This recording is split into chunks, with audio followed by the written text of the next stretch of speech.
Hey everyone, in today's video I've actually already started working.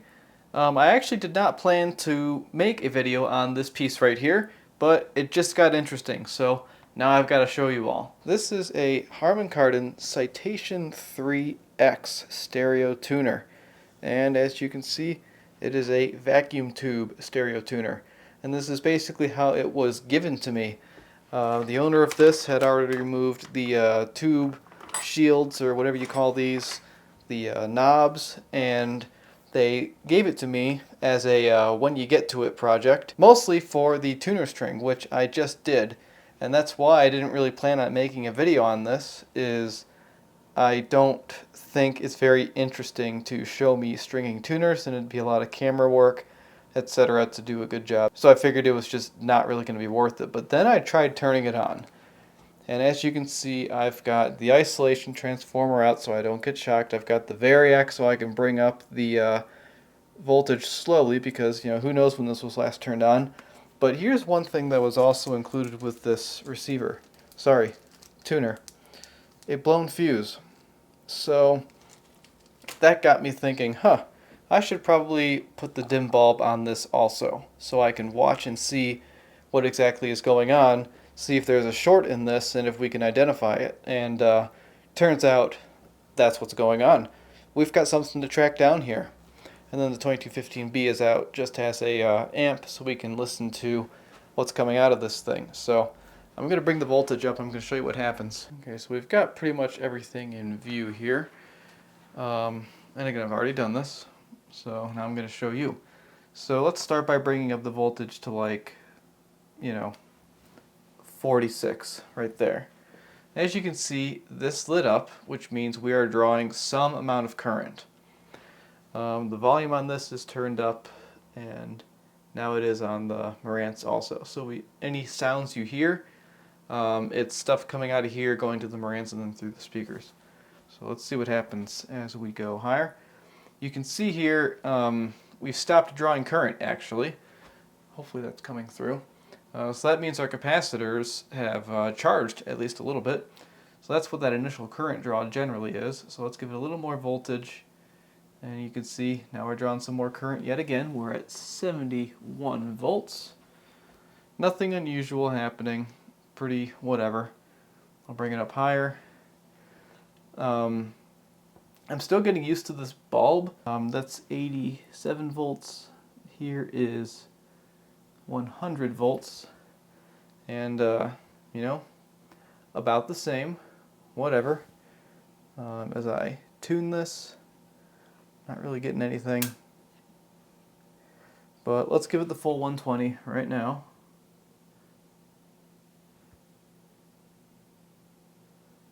Okay, there's your full 120, and we're kind of bright. I'd call that quite bright, actually. So that, and it is getting brighter. Yeah, that's bright. That's just straight up bright. Okay, so we're starting to get some activity, as you just heard. I just jiggled the tube that I know is showing some weird signs of behavior here. Okay, I'm not able to get it on camera if I'm waiting long enough, but basically this tube right here, V10, is a 6CA4 tube. It was sparking, like it had little electrical arcs going on inside of there. It's also extremely, extremely hot. And like it would hurt if I touched that. And that we're just on the dim bulb, so basically it would seem that all of this current that's going through that light bulb is also going through that tube right now, so that's not good. And let's take a look at where that is in the schematic. Here we are, V10. Hey, would you look at that? It's the power supply. So maybe one of these filter capacitors is shorted, and it's causing massive current draw through the transformer and this tube right here. So I think I'm going to take a minute to figure out if those capacitors right there are okay, because maybe this tube is fine, maybe it's damaged now, I don't know, but maybe it's fine. Maybe it's just these capacitors, or it's a bad tube. Either way, I don't know. We're going to find out, so let's go take a look. It's a nice sleepy Saturday for our guy here. All right? Do you want belly rubs? Do you want nothing at all? He's such a good boy. I feel kind of bad. He was right here, you know, but I needed that, so. Oh no, he's got to sit in the blanket and be comfy there instead. Alright, anyways. I found the problem with this thing, and I'm going to show you how I got there and what the problem is. So when we see bright lights on the dim bulb, it generally means that there is a short circuit inside of the device under test. One thing we know happens with this old stuff is that these capacitors, I'll show you.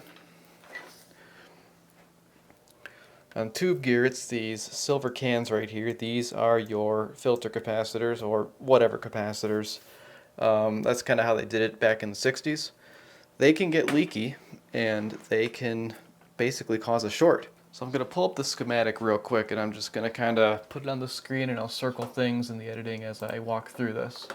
So you see we've got our transformer right here, and we're going to look at these red and red-blue wires going into V10, the 6CA4.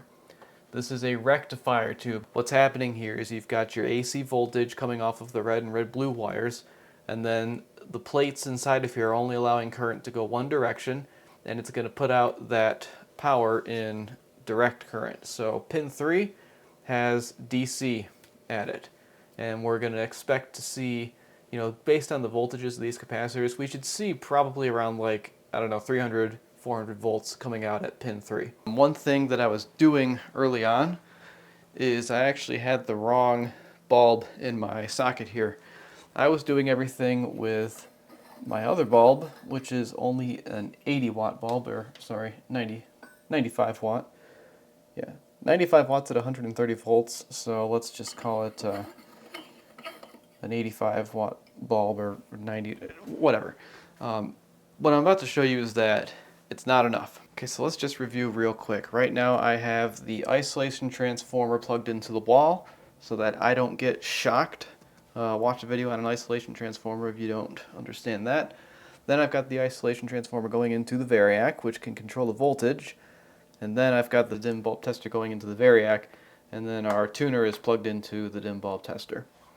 And right now the tuner is hooked up in a way where it works when it's plugged into the wall. So I've got it on this bulb right here. So I'm just going to show you what happens when we do this. So you see it lights up a little bit, and it's still bright. And what's going to happen, I think, is not much. Because this is one of few situations I've run into where my bulb, on my dim bulb, it's too low of a wattage, which means it is limiting too much current. Basically what that means is, you know, this thing, this tuner, is not getting the voltages that it needs for it to operate properly, because it is all being limited by this 90 watt light bulb. There should be sound right now. If I keep talking, maybe we'll hear sound in a few minutes, but we're just not getting there. So when I was running into all these issues, I remembered, actually, I've got a 200 watt bulb that's been through like 4 moves or something, and I couldn't believe it still works when I plugged it in, but it does. So I'm going to turn this off. I'm going to switch to the 200 watt bulb, and I'm going to show you what happens here. So there's our 200 watt bulb. Let's turn this back on. And yeah, this is a the clouded style bulb, so you can't see the filament as clearly, which is a shame, but look at this. That's all I did. I just changed out the light bulb, and suddenly our tuner is working. So, very cool. So that was one realization that I had. Okay, but how did I get to this point? This is where it gets pretty interesting. So what you can do is you can kind of look at this schematic here, and let's take a look at these capacitors. We see that coming off of pin 3 of our rectifier tube, we're going straight into C61 A and B, which is one of those cans up top there. So the way the capacitors were set up back in the day for stuff like this is you didn't just have, you know, two pins like this, like a negative and a positive. You had multiple pins where maybe you've got multiple of these capacitors inside of one package. And that's what's going on with this one. So inside of that silver can up there for this particular thing, C61, you have two different capacitors and they have a common negative, which is the case. And the case is sometimes soldered right to the chassis, sometimes going somewhere else. That's basically what's going on there. What you can do is you can just kind of do a process of elimination. Like, I'm going to take out each one of these capacitors until I find something. And when I was under the lower watt bulb, I was having a little bit of trouble. But suddenly everything started to make sense once I had the higher watt bulb and I could really see what was happening here. So what I basically narrowed it down to is I desoldered the wire coming off of pin 3 going straight into C61. And we're going to talk about C61A right here. So if I've got that rectifier tube in there and it's not connected to anything, there is no bright bulb, but obviously nothing is happening because nothing is getting power. This is kind of where our power enters the amplifier, per se. So I started disconnecting one capacitor at a time, and I actually disconnected C61A and just kind of left everything going. And I didn't get anything different because, like I said, that bulb was too much for what we're doing here. So, too much current limiting. So, this right here is actually my new C61A. And that was the issue, and I can prove this to you. So that tab right there, where nothing is going to it, that's C61A, the positive leg of it. And then this right here is pin 3 on the rectifier, with this white clamp going to it. And then I'm jumping off of here to make it so, like, you know, it's going to what the green alligator clip is connected to. So I want to show you what happens when I put C61A back in circuit. And all I have to do is just kind of touch this pin right here. You might see a little spark. Yep, there's a nice little spark there. And what that means is, whatever that is very excited to draw a lot of current. So I'm going to zoom out a little bit. I'm going to hold it there a second. You're going to watch this bulb. You're going to see it get pretty orange. And that's basically what showed me that that is the problem. So I got rid of, so right now C61A is out of circuit. We have this one right here in circuit, which is just a Nichicon PW. It's a 22 microfarad 450 volt capacitor. So it's not the 50 that the schematic wants, or what's originally spec'd here, but it is, you know, close. Like, it'll do something for us. It'll at least not, you know, be so freaking leaky that it's going to draw all of that current. So that to me told me right there C61A is extremely leaky.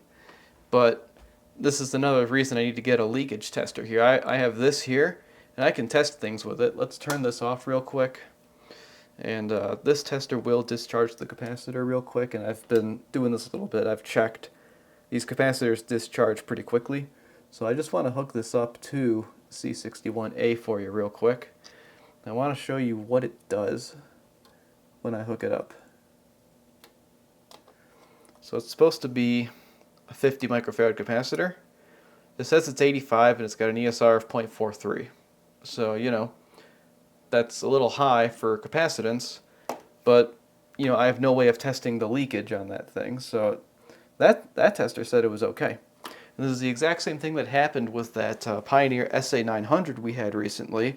There's a little tiny capacitor in the preamp, and it was so leaky that it was bringing the transistor's base voltage or whatever down so much that it just completely made it not work. And of course, I didn't just get there, you know, like I undid this one too to make sure that it was okay. I undid this capacitor right here to make sure that it was okay.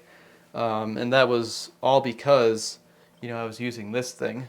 I had some misguided testing going on. If I had been on my 200 watt bulb from the beginning, I would have found that much sooner. So sometimes I get in the comments, it's like, what wattage bulb do I use when I'm doing my stuff? And this is a good example. This is a good case study in, like, what do you use? Basically, start low. 90 is low, I guess. You could start with 60. 40 is probably a little bit low, but like it is all completely dependent on, what does this device need to idle. Like a newer solid state piece of equipment doesn't really need all that much to idle. Like a typical 30-watt receiver doesn't need much. Tube stuff needs a lot more because you've got heater circuits in each one of these tubes to keep them hot so you can get your plates doing the electron stuff, right? So that's what I had to do. I had to switch to my 200-watt bulb, and then I got reasonable behavior out of this. So, and then one other thing that was really interesting that I did was, once I figured out that this was the issue, I took my kilowatt meter right here and put it right into the isolation transformer. And what this will do is it'll show you how much power something's pulling, how much amperage it's pulling, how much voltage you've got at your outlet. So I set it to amps and I watched it. We've got a 2 amp fuse on this unit. So I watched it and it idles around 0.8 amps when everything is all good. So then, just for funsies, what I did was I took our new C61A out and put the old one back in, but I just watched this on there to see what happened, and sure enough, as the tubes warmed up, I saw over 2 amps being pulled from this. I heard sparks coming from that tube that I was talking about, the 6CA4, I can't remember. I saw sparks when we were on the dim bulb earlier, and I couldn't get it on camera, and then I definitely heard them and saw excess current being drawn through here once I put that old capacitor back in the circuit. So that is the problem. So how do we fix it? Well, you could go to Antique Electronics Supply and buy a new one of these multi capacitor cans. I think under the CE Electronics brand. You can find them on there, but this particular customer is probably not going to want to spend the 40 bucks to do that. So what you can do is you can get kind of sloppy with it. You can just take a modern electrolytic like this, and you can just kind of stick it in there and make it work. And that's probably what I'll end up doing with this. Like I said, this is only a 22 and we need a 50. I'll probably buy a 47 because that's what you can buy these days. 47 microfarad 450 volt capacitor. I'll put that in. I'll take the C61A original out of there. Probably just bend that tab down so you can't get to it very easily. And that will fix this unit and allow it to work again. Also, we've got 4 burnt out lamps. I'm going to get a quote on those and see if he wants those replaced as well. So yeah, that's where we are with this. We've identified the problem and we know how to fix it. So I'll come back once we've got parts and wrap this up. Alright, we've got parts.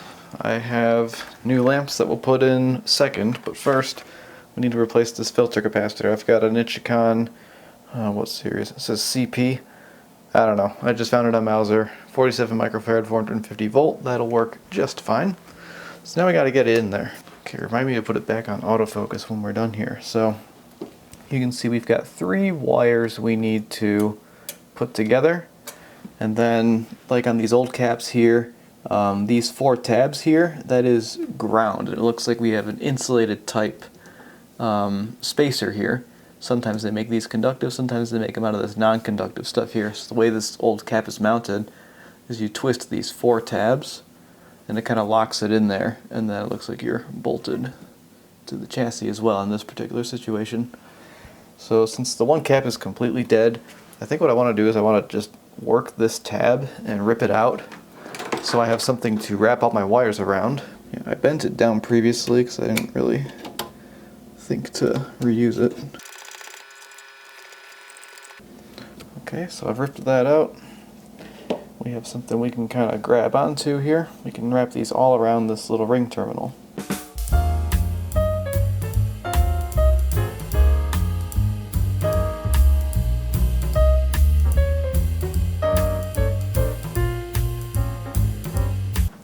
got everybody kind of hanging out on this tab right here. And now I'm going to add some solder. You see I added the positive leg of the capacitor.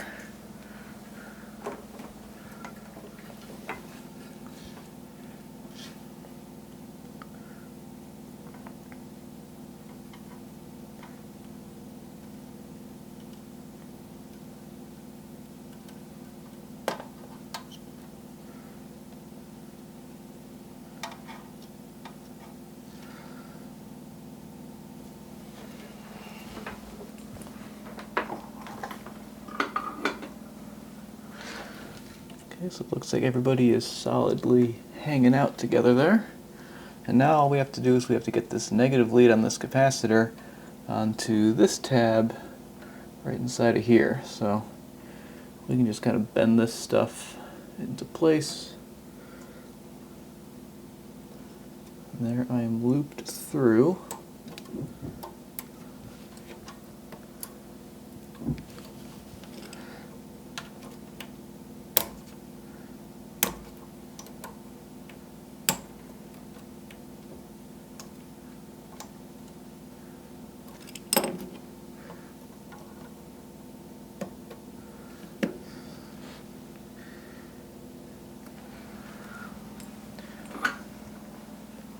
Okay, let's get our negative lead soldered.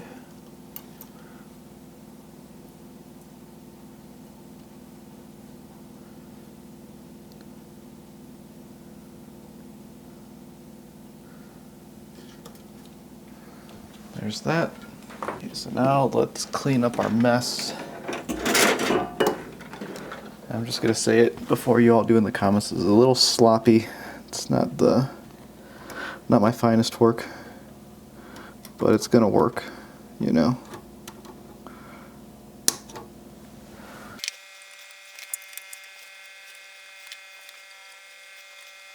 Okay, so now we look around in here and we ask ourselves, is anything being shorted on anything? And the answer is no. Nothing appears to be getting shorted. But, you know, we're going to be safe. We're going to plug this into the dim bulb, variac, and isolation transformer, just like we did last time. Thank you for reminding me to turn the autofocus back on. Okay, I've got the 2215B turned on. Do this. I think we can just go straight at power. See what happens. Okay, so our bulb got bright. It is dimming down. And let's see if we get radio reception. There it is. Works great. So there you have it. Doesn't look like there's any shorts.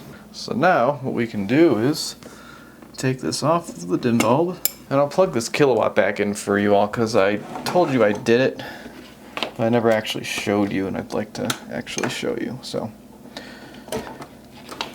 I'll plug this in, and we'll hit the amp button, and what we want to see is a number that's less than 2.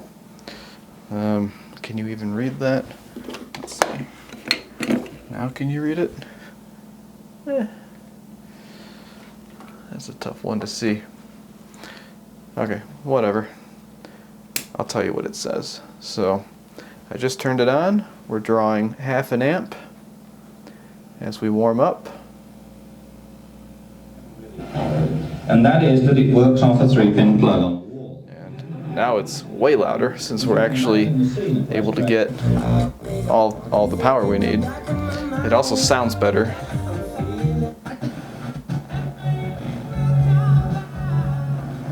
So that's pretty great. That says 0.82 amps, and the fuse we have in there is a 2 amp. So we are working well within the rated fuse thing. So, and we're picking up stations great.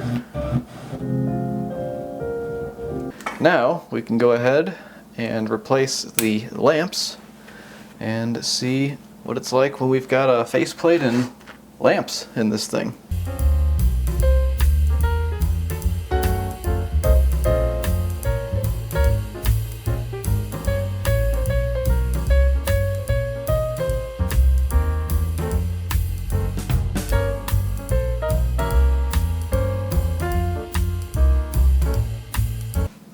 lamps are in. Let's double check there's no shorts.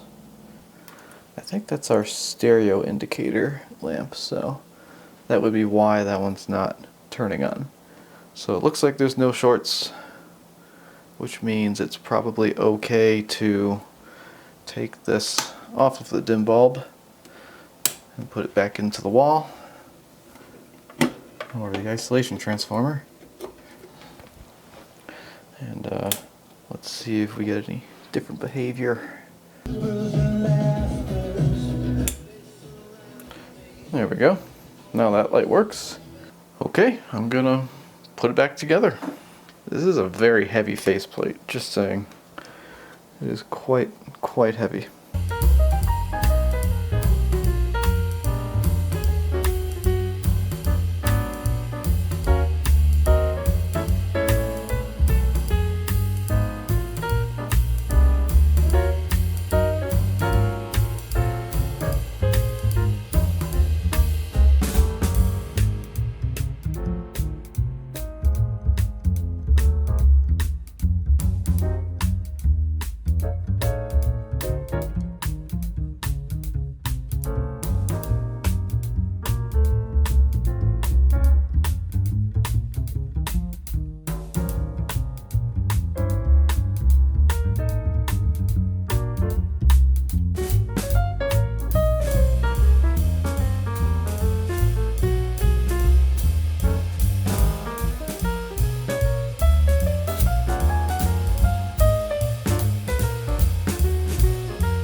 Well, there you have it, folks. A functioning Citation III-X tuner. And yeah, it finds stations. And this meter works. The signal meter, or level meter, does not seem to work. But that's okay.